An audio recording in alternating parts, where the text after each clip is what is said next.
जय जय राधे श्याम राधे श्याम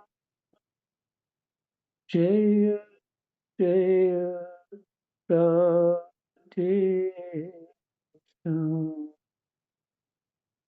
श्री गणेशाय नमः। श्री सीतारामाभ्यां नमः। श्री हनुमते नमः। श्री उमापते नमः। श्री गुरुवे नमः। सब संतन की जय जय। जय जय सीताराम राधे श्याम।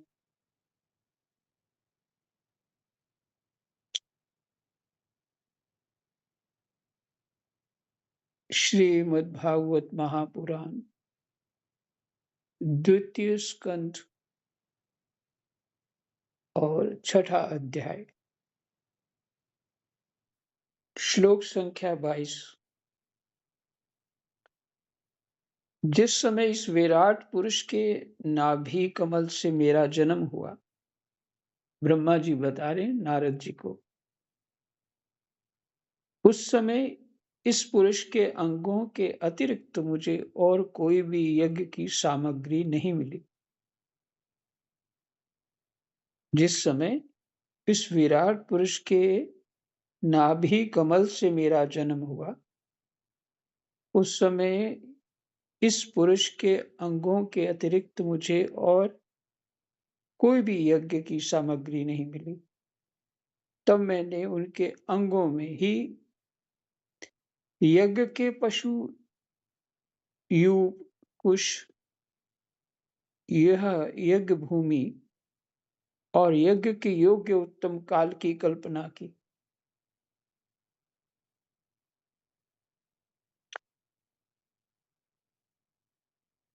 तब मैंने उनके अंगों में ही यज्ञ के पशु, यूप मैंने यूप स्तंभ होता है, कुश यह यज्ञ भूमि और यज्ञ के योग्य उत्तम काल की कल्पना करी। उनके अंगों में ही ये सब जो रचना करनी थी, तो उनमें मैंने उनके अंगों में ही कल्पना करी। ऋषि श्रेष्ठ यज्ञ के लिए आवश्यक पात्र आदि वस्तुएं जो जो चावल आदि औषधियां, यहाँ ऋषि श्रेष्ठ किसको कहा है? नारद जी को। ऋषि श्रेष्ठ यज्ञ के लिए आवश्यक पात्र आदि वस्तुएं, जौ चावल आदि औषधियां, घृत आदि स्नेह पदार्थ, 6 रस, लोहा, मिट्टी, जल, ऋक, यजु, साम, चातुर्होत्र, यज्ञों के नाम, मंत्र, दक्षिणा, व्रत, देवताओं के नाम,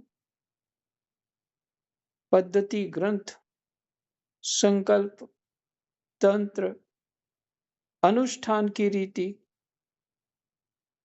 अनुष्ठान की रीति ही तंत्र कहलाता है। गति, मति, श्रद्धा, प्रायश्चित और समर्पण, ये समस्त यज्ञ सामग्री मैंने विराट पुरुष के अंगों से ही इकट्ठी की है।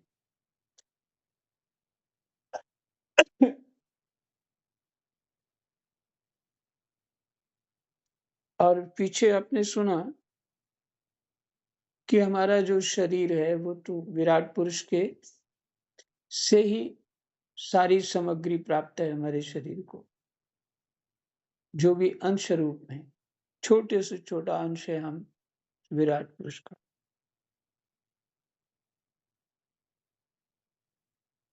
इस प्रकार विराट पुरुष के अंगों से ही सारी सामग्री संग्रह करके मैंने उन्हीं सामग्रियों से उन यज्ञ स्वरूप परमात्मा का यज्ञ के द्वारा यजन किया।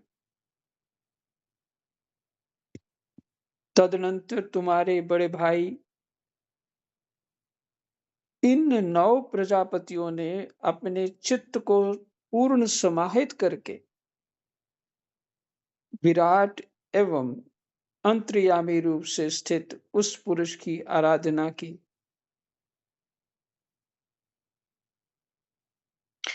इसके पश्चात समय समय पर मनु, ऋषि, पितर, देवता, दैत्य और मनुष्यों ने यज्ञों के द्वारा भगवान की आराधना की।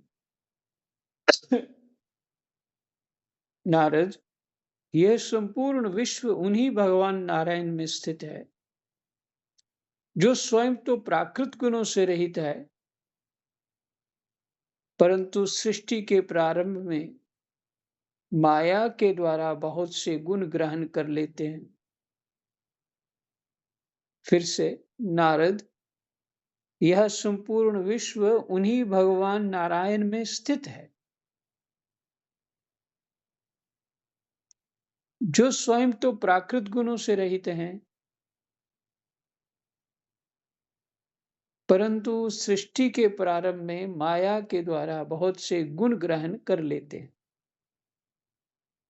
अर्थात माया को स्वीकार कर लेते। उन्हीं की प्रेरणा से मैं इस संसार की रचना करता हूं। उन्हीं के अधीन होकर रुद्र इसका संहार करते हैं, और वे स्वयं ही विष्णु के रूप से इसका पालन करते हैं।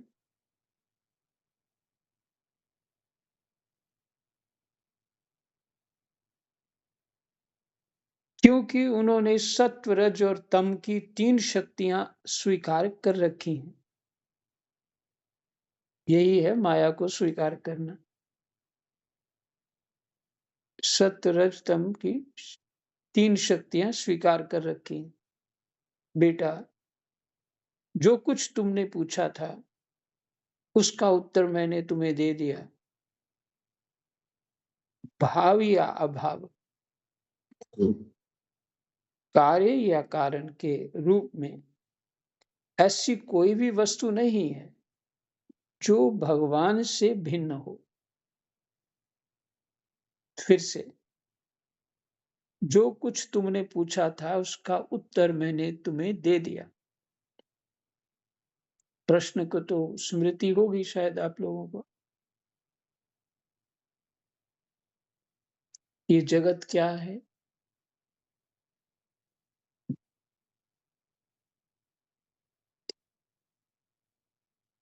आपसे बढ़कर भी कोई है? ब्रह्मा जी से प्रश्न किया था।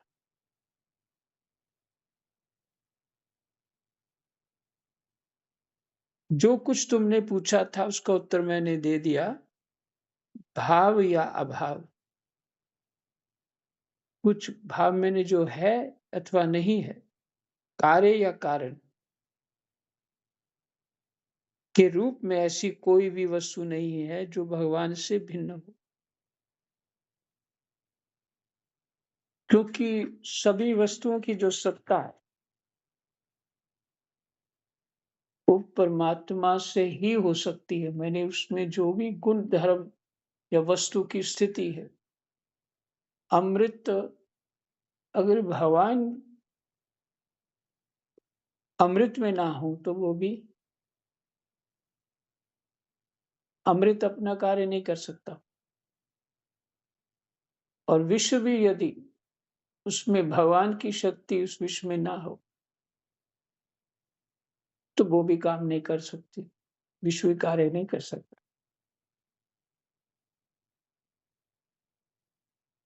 एक बार आपको प्रश्न क्या था थोड़ा वो स्मृति दिला देता हूं।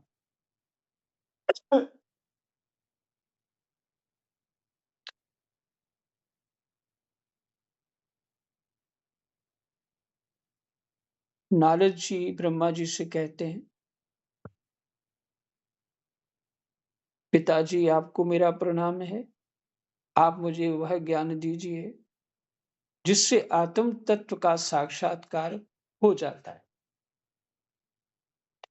पिताजी, इस संसार का क्या लक्षण है, इसका आधार क्या है, इसका निर्माण किसने किया है, इसका प्रलय किस में होता है, ये किसके अधीन है और वास्तव में ये है क्या वस्तु, आप इसका तत्व सार बात बतलाइए।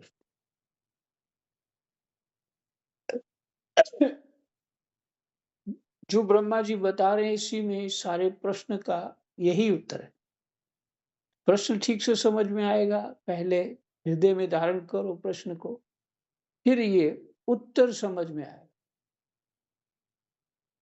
नहीं तो ऐसे लगता है जैसे गीता जी में प्रश्न जो पूछा होता है, लगता है प्रश्न कुछ और है, उत्तर कुछ और दे दिया, तो ऐसे कुछ लगता है।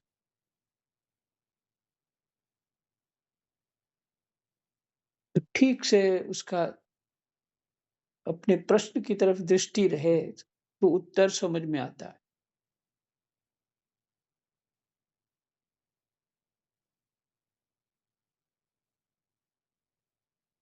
इसलिए उन्होंने कहा, बेटा जो कुछ तुमने पूछा था उसका उत्तर मैंने तुम्हें दे दिया। भाव या अभाव, कार्य या कारण के रूप में ऐसी कोई भी वस्तु नहीं है जो भगवान से भिन्न भिन्न हो। प्यारे नारद, मैं प्रेम पूर्ण एवं उत्कंठित हृदय से भगवान के स्मरण में मग्न रहता हूं। फिर से ये वाक्य सुनना चाहिए। मैं प्रेम पूर्ण एवं उत्कंठित हृदय से, उत्कंठित बड़े उल्लास से, उत्साह से और प्रेम पूर्ण होकर भगवान के स्मरण में मग्न रहता हूं। इसी से मेरी वाणी कभी असत्य होती नहीं दिखती, मेरा मन कभी असत्य संकल्प नहीं करता और मेरी इंद्रियां भी कभी मर्यादा का उल्लंघन करके कुमार्ग में नहीं जाती।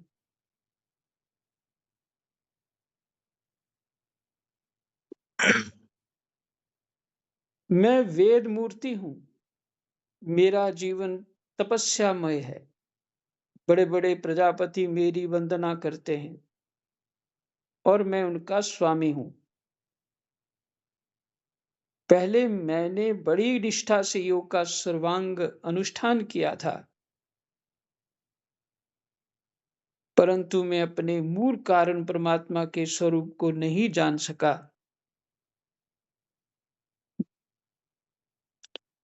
ये बात तो परमात्मा को जानने का समर्थ ब्रह्मा जी में भी नहीं है, ये स्पष्ट किया उन्होंने। भगवान अपनी कृपा से ही उसके प्रयास को देख करके, साधना को देख करके कृपा करते,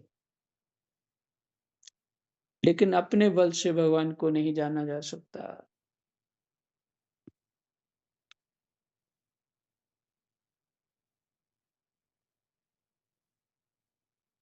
अच्छा, जो जानने का भाव होता है, जानने की इच्छा होती है, जानने की जिज्ञासा होती है,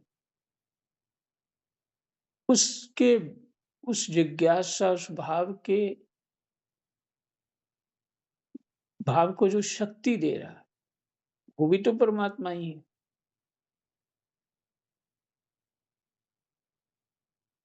नहीं तो इनका कोई अस्तित्व नहीं रह सकता। मन क्रिया करता है, जो भी जैसी भी क्रिया करता है, वो उसके मूल में तो परमात्म शक्ति है।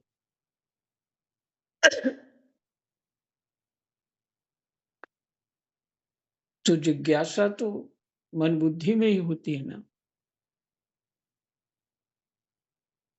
इसलिए मूल में तो परमात्मा ही है, परंतु फिर भी जीव तब तक उस तत्व को नहीं पा सकता, समझ सकता, जब तक वो स्वयं परमात्मा नहीं चाहते। अर्थात जब वो चाहेंगे तब होगा।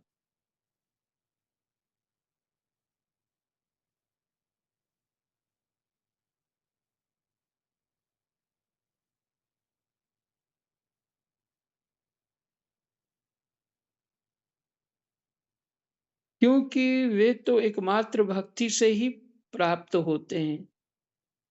मैं तो परम मंगलमय एवं शरण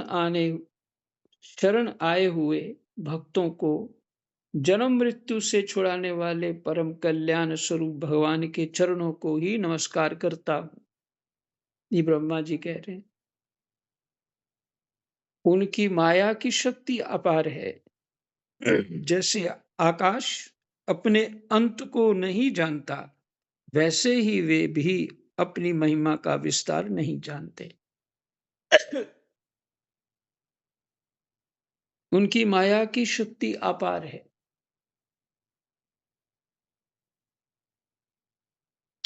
जैसे आकाश अपने अंत को नहीं जानता, वैसे वे भी अपनी महिमा का विस्तार नहीं जानते।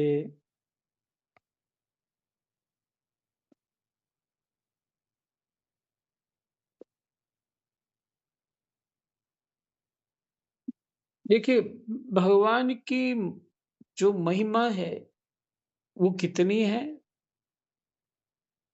जो उनकी माया शक्ति का विस्तार कितना है, वो स्वयं नहीं जानते। मूल बात ये है। मैंने जो तत्ववेताओं से सुना है, उसकी बात कह रहा हूँ। भगवान भी नहीं जानते।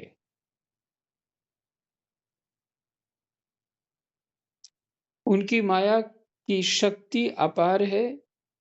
जैसे आकाश अपने अंत को नहीं जानता, वैसे ही वे भी अपनी महिमा का विस्तार नहीं जानते।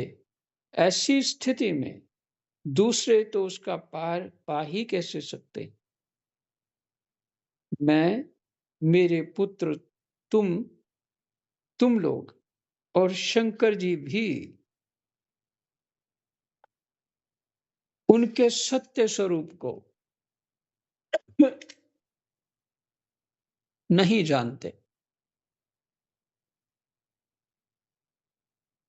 तब दूसरे देवता तो उन्हें जान ही कैसे सकते हैं। हम सब इस प्रकार मोहित हो रहे हैं कि उनकी माया के द्वारा रचे हुए जगत को भी ठीक ठीक नहीं समझ सकते। हम सब इस प्रकार मोहित हो रहे हैं कि उनकी माया के द्वारा रचे हुए जगत को भी ठीक ठीक नहीं समझ सकते। अपनी अपनी बुद्धि के अनुसार ही अटकल लगाते, बताते कि ये भगवान की ये माया रूपी जगत जो है क्या है। ये प्रश्न था उनका, जगत क्या है।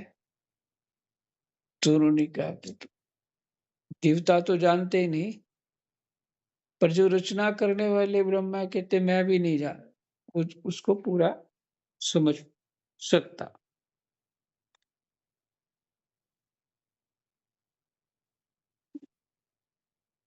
उनकी माया के द्वारा रचे हुए जगत को भी ठीक ठीक नहीं समझ सकते। अपनी अपनी बुद्धि के अनुसार ही अटकल लगाते हैं।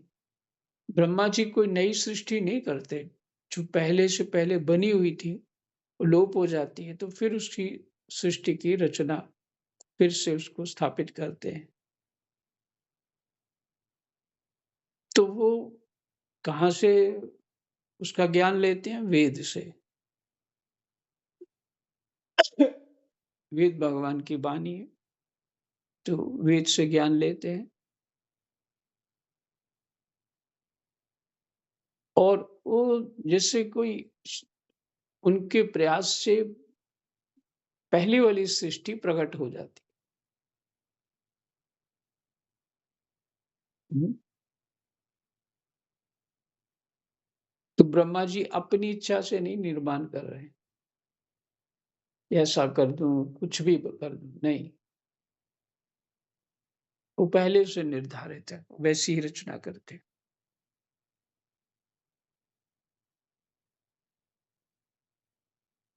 हम लोग केवल जिनके अवतार की लीलाओं का गान ही करते रहते हैं। ये ब्रह्मा जी बोल रहे हैं, हम लोग केवल जिनके अवतार की लीलाओं का गान ही करते रहते हैं, उनके तत्व को नहीं जानते, उन भगवान के श्री चरणों में मैं नमस्कार करता हूँ।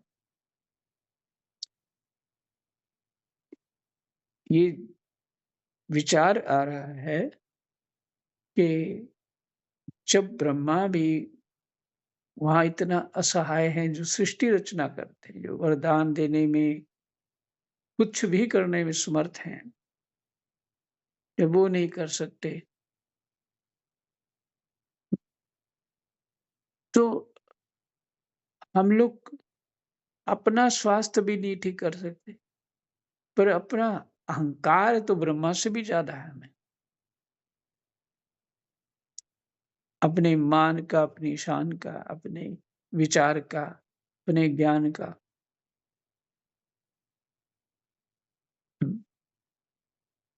अर्थात जितना अज्ञानी जीव होगा, तुच्छ वृत्ति होगी, उतना अहंकार होगा।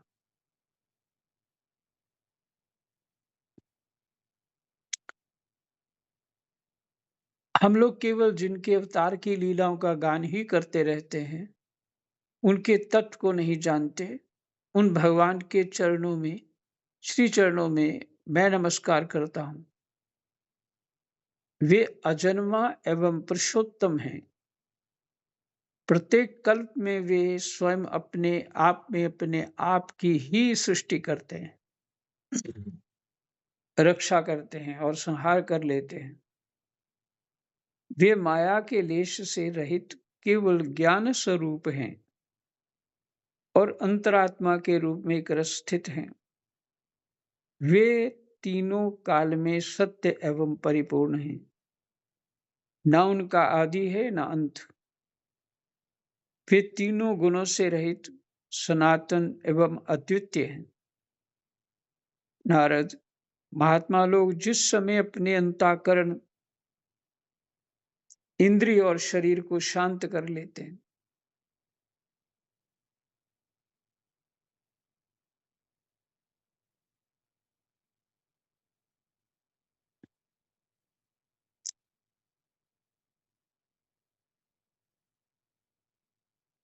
नारद, महात्मा लोग जिस समय अपने अंतःकरण, इंद्रिय और शरीर को शांत कर लेते हैं, उस समय उनका साक्षात्कार करते हैं। परंतु जब असत पुरुषों के द्वारा कुतर्कों का जाल बिछाकर उनको ढक दिया जाता है, तब उनके दर्शन नहीं हो पाते।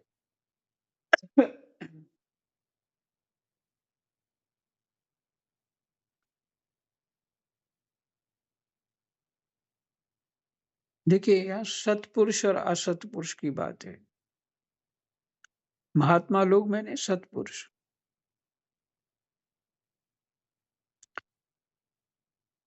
वो लोग जब अपने शास्त्र के अनुसार अपने अंतःकरण, इंद्रिय और शरीर को शांत कर लेते, तो उनको साक्षात्कार होता है। पर असत वालों की तो बात ही क्या करें। तर्क बुद्धि में प्रश्न बहुत, करना कुछ नहीं, कोई अभ्यास नहीं, पर कुतर्क बहुत।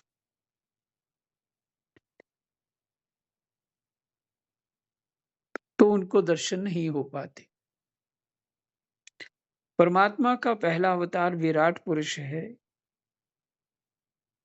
उसके सिवा काल, स्वभाव, कार्य, कारण, मन, पंचभूत, अहंकार, तीनों गुण, इंद्रियां, ब्रह्मांड, शरीर, उसका अभिमानी, स्थावर और यंगम जीव, सब के सब उन अनंत भगवान के ही रूप हैं। फिर से सुन लीजिए, महत्वपूर्ण है। परमात्मा का पहला अवतार विराट पुरुष है। उसके सिवा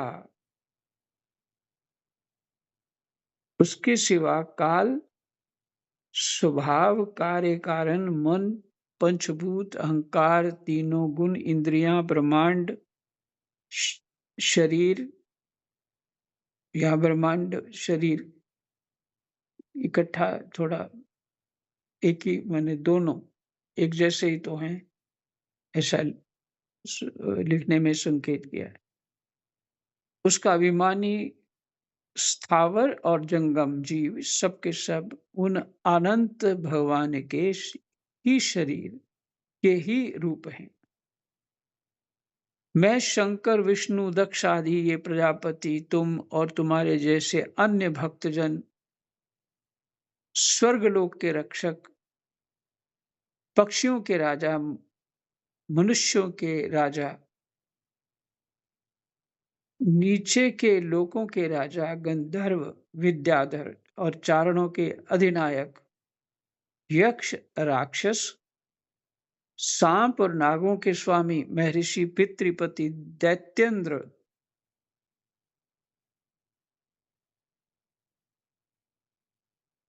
नागों के स्वामी, महर्षि और पितृपति, दैत्येंद्र, सिद्धेश्वर, दानवराज और भी प्रेत, पिशाच, भूत, कुष्मांड, जल जंतु, मृग और पक्षियों के स्वामी एवं संसार में और भी जितनी वस्तुएं ऐश्वर्य, तेज, इंद्रिय बल, मनोबल, शरीर बल या क्षमा से युक्त हैं, अथवा जो भी विशेष सौंदर्य, लज्जा, वैभव तथा विभूति से युक्त हैं, एवं जितनी भी वस्तुएं अद्भुत वर्ण वाली, रूपवान या अरूप हैं, वे सबके सब परम तत्वमय भगवत स्वरूप ही हैं।